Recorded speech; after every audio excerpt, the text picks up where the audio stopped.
अहाना ने अपनी तीनों दीदियों मंजली, मीता और चारू के साथ मिलकर एक चमचमाती ट्रॉफी जीत ली है। ये जीत सिर्फ खेल की नहीं बल्कि इज्जत और हिम्मत की है। लेकिन ये ट्रॉफी अब इन चारों बहुओं के लिए भारी पड़ने वाली है, क्योंकि ससुराल में तूफान आने वाला है। अहाना ने मोहल्ले में साइकिलिंग और कबड्डी प्रतियोगिता आयोजित की थी, जो एक मास्टर स्ट्रोक था। उसका मकसद था ससुराल वालों को सबक सिखाना, जिन्होंने इन बहुओं को अपमानित कर घर से निकाल दिया था। ये हमारी इज्जत की जंग है, अहाना ने कहा था। आज हम साबित करेंगे कि हम कमजोर नहीं, ताकत का पहाड़ है। मोहल्ले की गलियां रंग बिरंगे झंडों और बच्चों की चहल पहल से गूंज रही थी। साइकिलिंग में मीता ने दूसरा स्थान हासिल किया। उसने साड़ी में साइकिल चलाकर सबको चौंका दिया। चाची जी, जो हमेशा उसे कमजोर कहती थीं, चिल्लाईं, ये क्या तमाशा है? मेरी बहू साड़ी में साइकिल चला रही है। लेकिन मीता का ध्यान सिर्फ जीत पर था। उसका पति टुकुन जोर जोर से तालियां बजा रहा था। चल मीता, तू कर सकती है। मीता की ट्रॉफी ने मोहल्ले को जश्न में डुबो दिया। उधर मंजली ने कबड्डी के मैदान में तहलका मचा दिया। उसकी कबड्डी कबड्डी की आवाज ने विरोधियों को हिलाकर रख दिया। उसने एक एक कर सबको पछाड़ा और ट्रॉफी अपने नाम की। पुलटू का चेहरा काला पड़ गया, लेकिन अहाना मुस्कुराई, जानते हुए कि ये तो बस शुरुआत है। अब बारी थी अहाना और चारू की। क्या उनकी परफॉर्मेंस मोहल्ले को और हिलाएगी? और क्या दुर्गा माँ की वापसी इस जंग को नया मोड़ देगी? ये सवाल हवा में तैर रहे हैं। कबड्डी का मैदान धूल से भरा था, और जब मंजली बहू ने एंट्री मारी तो मोहल्ला दंग रह गया। मंजली, जो हमेशा शांत और किताबों में खोई रहती थी, आज शेरनी बनकर मैदान में उतरी। अहाना ने उसे चुना था, क्योंकि वो जानती थी कि मंजली के अंदर छिपी आग बाहर आने को बेताब है। आज तुम्हारी ताकत सब देखेंगे। अहाना ने हौसला बढ़ाया। मंजली ने साधारण कुर्ता पायजामा पहना था, लेकिन उसकी आंखों में आग थी। जैसे ही उसने कबड्डी कबड्डी चिल्लाया, मैदान गूंज उठा। उसकी आवाज में ऐसी ताकत थी जैसे कोई जंगली शेर दहाड़ रहा हो। विपक्षी टीम हंस पड़ी, ये सीधी सादी बहू क्या खेलेगी? लेकिन मंजली ने पहली रेड में ही 2 खिलाड़ियों को पछाड़ दिया। उसकी उंगलियां लोहे की तरह मजबूत थी और पैर बिजली की तरह तेज। अगली रेड में उसने 3 को छुआ। मैदान पर धूल का गुबार उठा और दर्शक चिल्लाए, वाह मंजली दीदी, क्या फायर है। मंजली ने गुप्त रूप से सीखे योगा मूव्स का इस्तेमाल किया और विरोधियों को धूल चटा दी। पूरा मैदान तालियों से गूंज उठा। आंटियां चिल्ला रही थी, ये बहू तो तूफान है। मंजली की सांसें तेज थीं, पसीना उसके माथे पर चमक रहा था, लेकिन उसकी आंखों में विजय की चमक थी। उसने मैच जीत लिया और ट्रॉफी उसके हाथ में थी। लेकिन पोल्टू का चेहरा काला पड़ गया। ये मेरी पत्नी ने मेरी इज्जत मिट्टी में मिला दी, वो बुदबुदाया, सजा देने की सोचते हुए। अहाना ने मंजली को गले लगाया, तुमने कमाल कर दिया। लेकिन पिशमोनी चिल्लाई, ये औरतें हद पार कर रही हैं। क्या मंजली की ये हिम्मत उसे भारी पड़ेगी? क्या पोल्टू उसे सजा देगा? ये सवाल हर किसी के दिमाग में है। अहाना की चालाकी ने नया रंग दिखाया जब उसने पोल्टू की दूसरी पत्नी पारो का नाम कबड्डी में लिखवा दिया। पारो, जो हमेशा डर के मारे कांपती थी, घबरा कर बोली, अहाना दीदी, मैं नहीं कर पाऊंगी। पोल्टू जी मार डालेंगे। लेकिन अहाना ने उसे गले लगाकर कहा, पारो, ये तुम्हारी आज़ादी की जंग है, अपनी ताकत दिखाओ। अहाना के हौसले से पारो मैदान में उतरी। शुरू में वो नर्वस थी, लेकिन जैसे ही उसने कबड्डी कबड्डी चिल्लाया, वो तूफान बन गई। एक एक कर उसने विरोधियों को पछाड़ा और आखिर में जीत हासिल की। मोहल्ला तालियों से गूंज उठा। पारो की आंखों में खुशी के आंसू थे और वो अहाना को गले लगाकर बोली, तुम्हारी वजह से मैंने ये कर दिखाया। लेकिन पोल्टू और पिशमोनी शॉक्ड रह गए। पोल्टू को लगा कि पारो ने उसकी इज्जत मिट्टी में मिला दी। वो चिल्लाया, तुमने मेरे सामने ये तमाशा किया, अब तुम मेरी पत्नी नहीं। वो पारो को तलाक की धमकी देता है। पिशमोनी ने आग में घी डाला, ऐसी बहुएं इस घर में नहीं रह सकती।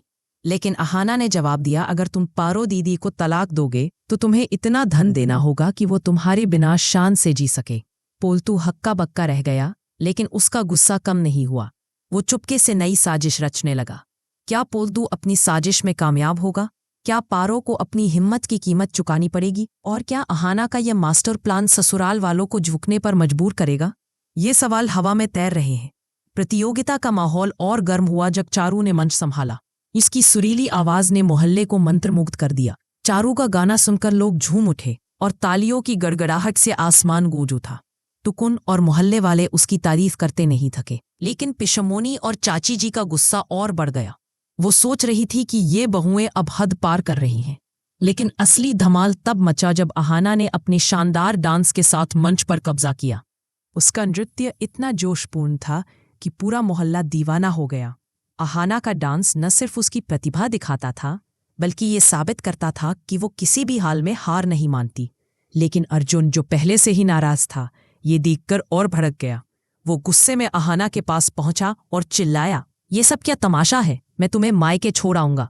अहाना ने डटकर जवाब दिया, तुमने मुझे घर से निकाला, अब तुम्हें कोई हक नहीं कि मुझे डांटो। अगर तुमने मुझे परेशान किया तो मैं पूरे मोहल्ले के सामने सच उजागर कर दूंगी। अर्जुन गुस्से में बेबस हो गया। इस बीच चारों बहुओं की परफॉर्मेंस ने मोहल्ले में उनकी वाहवाही करवा दी। एक बड़ी चमचमाती ट्रॉफी चारों को दी गई और मोहल्ला तालियों से गूंज उठा। लेकिन पोल्टू और पिशमोनी को लगता था कि बहुओं ने उनकी नाक कटवा दी। क्या ये जीत बहुओं को और मजबूत बनाएगी या उनके लिए नई मुसीबत खड़ी करेगी? क्या अर्जुन अहाना को सचमुच मायके छोड़ देगा? ये सवाल हर किसी के दिमाग में है। उधर दुर्गा माँ तीर्थ यात्रा पर शोर तूदा यानी देवदा के साथ थीं। वो मन हल्का करने और कुछ खुशी के पल बिताने गई थीं। लेकिन वहां देवदा ने कुछ ऐसा कहा कि दुर्गा माँ की आंखें भर आईं। देवदा ने कहा, मैं तुमसे आज भी उतना ही प्यार करता हूं जितना जवानी में करता था। दुर्गा माँ ने उन्हें चुप कराया, मुझ पर परिवार की जिम्मेदारियां हैं, अब ऐसी बातें शोभा नहीं देती। लेकिन देवदा ने कहा, सारी जिंदगी तुमने दूसरों के लिए जी, क्या कुछ पल अपने लिए नहीं जीने चाहिए? दुर्गा माँ ने इस बारे में बात करने से मना कर दिया, लेकिन उनके मन में उथल पथल मच गई। उधर मोहल्ले में चारों बहुओं की जीत ने हलचल मचा दी थी। मीता ने साइकिलिंग में दूसरा स्थान जीता और मंजली ने कबड्डी में तहलका मचाकर ट्रॉफी अपने नाम की। अहाना ने दोनों के लिए हिप हिप हुर्रे बोला। लेकिन असली धमाल अभी बाकी था। अहाना का डांस और चारू का गाना मोहल्ले को दीवाना बना रहा था। दुर्गा माँ जब वापस लौटी और मोहल्ले वालों को अपनी बहुओं के लिए तालियां बजाते देखा तो उनकी खुशी का ठिकाना नहीं रहा। वो गर्व से बोली, मेरी बहुएं ताकत का पहाड़ है। लेकिन ठाकुर जी और पोल्टू का गुस्सा अभी शांत नहीं हुआ था। क्या दुर्गा माँ की वापसी सब कुछ बदल देगी या ठाकुर जी और पोल्टू नया ड्रामा खड़ा करेंगे? ये सवाल हर किसी के दिमाग में है। चारों बहुओं के घर छोड़ने के बाद हवेली में हाहाकार मच गया। ना समय पर खाना बनता था, ना घर की सफाई होती थी। पिशमोनी और चाची जी, जो खुद को हवेली की मालकिन समझती थी, अब झाड़ू पोछा और बर्तन मांजने में पसीना बहाने को मजबूर थीं। लेकिन उनकी हालत खस्ता थी। पिशमोनी की बनाई रोटियां जलकर काली हो जाती थी और खाने में कभी नमक कम पड़ता था तो कभी मिर्च ज्यादा। अर्जुन और पोल्टू को भी घर की सफाई करनी पड़ रही थी, जो उनके लिए सजा से कम नहीं था। टुकुन, जो मीता का साथ देता था, पोल्टू को फटकारता था, तूने अपने अहंकार में चारों बहुओं को निकालकर घर को वीरान कर दिया। वो इस घर की असली लक्ष्मी थी। लेकिन पोल्टू अपनी जिद पर अड़ा था। 2-4 दिन में वो गिड़गिड़ाते हुए लौट आएंगी। उधर बहुएं मायके नहीं गई, बल्कि मोहल्ले में एक किराए के मकान में साथ रह रही थी। वहां सादगी थी, मुश्किलें थी, लेकिन एक दूसरे का साथ भी था। अहाना और मंजली सब्जी काटते हुए हंसती थीं। कम से कम यहाँ हमारी मेहनत की कदर तो है। पिशमोनी आखिरकार हार मान लेती है और पोल्टू से कहती है, मुझसे ये घर नहीं संभल रहा, तू कुछ कर और बहुओं को वापस ले आ। पोल्टू को अहाना की वो बात याद आती है जिसमें उसने कहा था कि अगर बहुओं को वापस लाना है तो उसे माफी मांगनी होगी। क्या पोल्टू अपनी जिद छोड़कर माफी मांगेगा या बहुएं अपने स्वाभिमान के लिए घर लौटने से इनकार कर देंगी? ये सवाल हवा में तैर रहे हैं। काशी की तीर्थ यात्रा से लौटते ही दुर्गा माँ ने हवेली में तूफान ला दिया। मोहल्ले की कुछ महिलाओं ने उन्हें फोन कर बताया कि पोल्टू और पिशमोनी ने चारों बहुओं को घर से निकाल दिया। ये सुनकर दुर्गा माँ का गुस्सा 7वें आसमान पर पहुंच गया। वो शोर तूदा से कहकर तीर्थ यात्रा छोड़कर तुरंत घर लौटी। हवेली में कदम रखते ही उन्होंने देखा कि बहुएं गायब हैं और मोहल्ले में प्रतियोगिता में हिस्सा ले रही हैं। दुर्गा माँ समझ गई कि ये सब पोल्टू और ठाकुर जी की करतूत है। गुस्से में आग बबूला होकर उन्होंने पोल्टू को बुलाया और उसे जोरदार थप्पड़ जड़ दिया। किसकी हिम्मत हुई मेरी बहुओं को घर से निकालने की? वो चिल्लाईं। पारो ने मोहल्ले में दुर्गा माँ को देख लिया और बाकी बहुओं को खबर दी।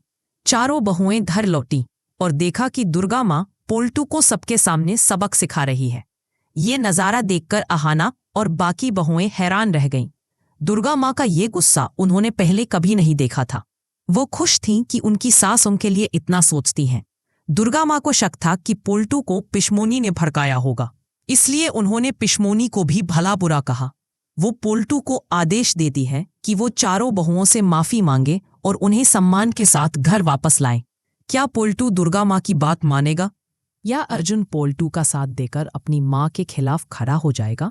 ये सवाल हर किसी के दिमाग में है। दुर्गा माँ की फटकार और थप्पड़ ने पोल्टू और ठाकुर जी के अहंकार को चूर चूर कर दिया।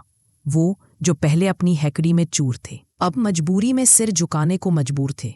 दुर्गा माँ ने साफ आदेश दिया कि वो चारों बहुओं से हाथ जोड़कर माफी मांगे और उन्हें सम्मान के साथ घर वापस लाएं। पोल्टू और ठाकुर जी को कोई रास्ता नहीं बखा। वो चारों बहुओं के पास गए जो मोहल्ले के एक किराए के मकान में साथ रह रही थी। पोल्टू ने सिर झुकाकर माफी मांगी, मैं गलत था, तुम सब वापस घर लौट आओ। लेकिन अहाना ने दो टूक जवाब दिया, हम सिर्फ सम्मान के साथ लौटेंगे। ठाकुर जी, जो हमेशा अहाना को नीचा दिखाती थीं, अब चुप थी। आखिरकार उन्हें पूरे मोहल्ले और रिश्तेदारों के सामने चारों बहुओं को धूमधाम से वापस लाने का ऐलान करना पड़ा। पोल्टू, जो पहले आंखें तरेरता था, अब सिर झुकाए उनका सामान धो रहा था। ये नज़ारा पूरे मोहल्ले के लिए सबक बन गया। लेकिन पोल्टू और ठाकुर जी का गुस्सा अभी पूरी तरह शांत नहीं हुआ था। वो चुपके से नई साजिश रचने की सोच रहे थे। उधर अहाना और बाकी बहुएं एकजुट होकर अपने हक की लड़ाई लड़ रही थीं। वो जानती थीं कि दुर्गा माँ उनके साथ है और जब तक उनकी सास का समर्थन है, कोई उनका कुछ नहीं बिगाड़ सकता। लेकिन अर्जुन का रवैया अहाना को चिंता में डाल रहा था। वो अपनी माँ और पत्नी के बीच फंस गया था। क्या पोल्टू और ठाकुर जी अपनी साजिश में कामयाब होंगे? क्या अहाना और बहुएं इस बार भी उन्हें मात दे पाएंगी? ये सवाल हर किसी के दिमाग में है। हवेली में चारों बहुओं की वापसी के साथ नई शुरुआत हुई। मीता ने अपनी साइकिलिंग की ट्रॉफी से प्रेरणा लेकर नई साइकिल खरीदी। मंजनी ने मोहल्ले में एक कबड्डी टीम बनाई जिसमें और लड़कियां शामिल होने लगी। पारो ने अपनी हिम्मत को और मजबूत किया और चारों के गाने मोहल्ले में लोकप्रिय हो गए। अहाना इन सबकी हीरो बन चुकी थी, लेकिन अर्जुन का मन अभी भी उलझन में था। रात भर वो करवटें बदलता रहा, सोचता रहा कि उसने अहाना के साथ गलत किया। सुबह वो अहाना से मिलने गली के मोड़ पर गया। मैं गलत था अहाना, वापस आ जाओ, उसने कहा। अहाना मुस्कुराई, अब देर हो चुकी है अर्जुन, तुम बदलोगे तो शायद। अर्जुन ने सिर झुकाया, मैं कोशिश करूंगा। उसने अपनी माँ से भी माफ़ी मांगी। माँ, मैंने आपको गलत समझा, आपका फैसला आपका हक था। दुर्गा माँ ने उसे गले लगाया, बेटा, जिंदगी में प्यार और सम्मान सबसे ज़रूरी है। इस बीच पोल्टू ने भी मंजली और पारो से माफ़ी मांगी। मैं गलत था, मुझे तुम पर गर्व है। मंजली और पारो हैरान थी, लेकिन उन्होंने पोल्टू को माफ़ कर दिया। पिशमोनी और ठाकुर जी का गुस्सा भी धीरे धीरे शांत हो गया। वो समझ गई थीं कि बहुएं इस घर की असली ताकत है। मोहल्ले में अब बहुओं की तारीफ हर जुबान पर थी। लेकिन क्या ये शांति स्थायी रहेगी? क्या पोल्टू और ठाकुर जी पूरी तरह बदल जाएंगे या कोई नया तूफान इंतजार कर रहा है? ये सवाल हवा में तैर रहे हैं। चारों बहुओं की जीत और दुर्गा माँ की धमाकेदार वापसी ने हवेली का माहौल बदल दिया। लेकिन कहानी में अभी कई ट्विस्ट बाकी हैं। क्या पोल्टू और ठाकुर जी पूरी तरह बदल जाएंगे या फिर कोई नई साजिश रचेंगे? क्या अर्जुन और अहाना का रिश्ता इस तूफान को झेल पाएगा? और सबसे बड़ा सवाल, क्या दुर्गा माँ की वापसी और बहुओं की एकजुटता इस घर में हमेशा के लिए बदलाव लाएगी? ये बहुएं अब चुप नहीं बैठेंगी, चाहे खेल का मैदान हो या घर का आंगन। वो अपनी इज्जत और हक हर हाल में ले लेंगी। उनकी जीत ने साबित कर दिया कि जब औरतें अपने हक के लिए खड़ी होती हैं तो पूरा मोहल्ला हिल जाता है। अगला एपिसोड इन सवालों का जवाब देगा और भी धमाकेदार ट्विस्ट लाएगा। तो दोस्तों, क्या आपको लगता है कि पोल्टू और ठाकुर जी अपनी अकड़ छोड़ देंगे? क्या अहाना और अर्जुन का रिश्ता मजबूत होगा? अपनी राय कमेंट में ज़रूर बताएं। और अगर आप अहाना के फैन हैं तो आई सपोर्ट अहाना लिखना न भूलें।